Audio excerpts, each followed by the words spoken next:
All right, Nick here from Vantage West. Today I wanted to talk about the idea of buying, whether it's a good idea, and ultimately what you should be considering if you are thinking about getting into the market. Now, for the last couple of years, things have been real tough. Everybody knows kind of spring of 22, they raised rates, caused the market to decline upwards of 20-ish%. Now, it depends on what and where. Sometimes it was a little worse, sometimes not as bad. Now, that's kind of right there in line with 2008. So it got pretty ugly. The challenge that we're seeing now is people will talk about Canadian real estate, what it's going to do, but that's similar to talking about Canadian weather, right? It depends on where you are, and there's different climates, just like there's different real estate markets. So of course, today we're going to be talking about the Central Okanagan, and the headlines and a lot of the data that you'll see from media or your newsfeed will likely be talking about either the Toronto market or Vancouver. Now, the condo market, pretty well Canada-wide, is pretty ugly. Ours, as well as Vancouver and Toronto, it is not looking good. Pretty well all the sales data looks pretty grim on that front. But with houses, we just had the OMREB stats come out. It's actually not bad. We've got 40% more sales volume in single family detached and about just over 10% less inventory. Now, prices are obviously a byproduct of supply and demand. Lots of supply, limited demand means downward pressure on pricing. And then the inverse means upward pressure on pricing. So of course, to see a jump in sales volume, that's really positive. We're noticing it anecdotally in the office. We're seeing a lot more people kind of poking their head out, being willing to consider and kind of planning for what might be in the next 12 months, their thought of taking action. We're pretty busy right now. We've got multiple offers happening way more frequently than they have in the last couple of years. So it feels both in the trenches and when you look at the data that things are looking upwards. Now, are we out of the woods or are things about to go gangbusters? I'm not suggesting that by any means, but we got to read the tea leaves. And with 40% more sales volume, that's a number worth noting. So of course, we're going to watch for the trend to continue, but it's got me thinking that I believe this winter may be one of the kind of like last peak buying windows and the highest likelihood of getting the best deal. You've got a number of people circumstantially that have a strong need to move. And if they are selling in the winter, that historically means that they've got a real life change, whether it's kids on the way or on the way out, job transfers, economic situations.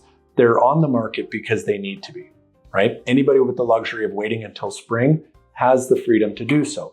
If somebody's on the market in the winter, it usually indicates a higher level of motivation, which means you as a buyer may have a higher likelihood of success at grinding a little bit further than you otherwise would maybe in the spring market. So there will be less available inventory, but the inventory on will be probably more susceptible to giving a good deal.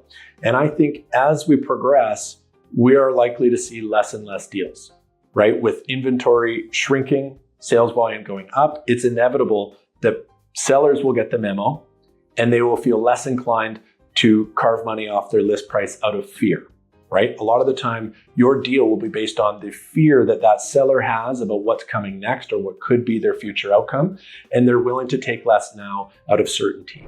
So I would suggest that if you're considering moving and you have a long enough timeline, as far as like you're going to be there for 5, maybe 10 years, there's about as controlled a risk environment as you can get at a time where I think you can get a really good deal. So obviously, you've got a lot of circumstances to kind of work through if this makes sense for you. But I would suggest if I was considering buying a family home, this is a pretty awesome time to start kind of getting the juices flowing, understand the marketplace, get educated on it, and set yourself up to be prepared for when the market does make sense and your timing lines up. One thing I would suggest is the way to get the best deal is to be prepared. You kind of want to become a loaded gun. So getting your financing in order, you want to have the ability to rip somebody's Band-Aid off, right? They're going to give you a deal if you can solve their problem.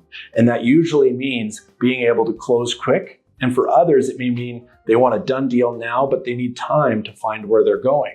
So if you're flexible on dates and you can write a really clean offer, that's your greatest chance of getting the best deal. So you want to get your financing in order. You also want to work with an agent that's going to help you work through as much education as you can. So that way, when you come across a good deal, you're not hesitating. You know it's good value and you have the ability to act quickly because although market is challenging right now, good deals are not waiting. So whoever's able to act first is usually who capitalizes. So I strongly encourage you to get financing, get educated, Work with an agent that's going to help you work through a process where they can set you up to be that loaded gun, so that if and when that right property comes up, or maybe that diamond in a rough that's been picked over, it's been sitting on the market for a long time, that seller may be pretty ready. A lot of people that have been on the market for a long time, kind of through this arduous last 24 months, there's tons of listings that have been for sale for over a year that are sitting there going, just bring me an offer.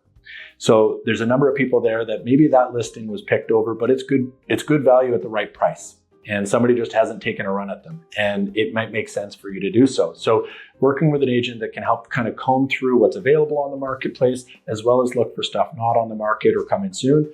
And if you're in a position comfortable and ready to act, you can write a clean offer and solve that seller's problem. There are some really good deals. We're seeing our clients scoop up some really wicked value, and I think long-term, they're going to come out like bandits. So if you wanted to know more about how we can kind of hash out your circumstance and timing and maybe set up a strategy that makes sense for you, I'd love to be able to share with you what we're doing with our clients to make sure that they win.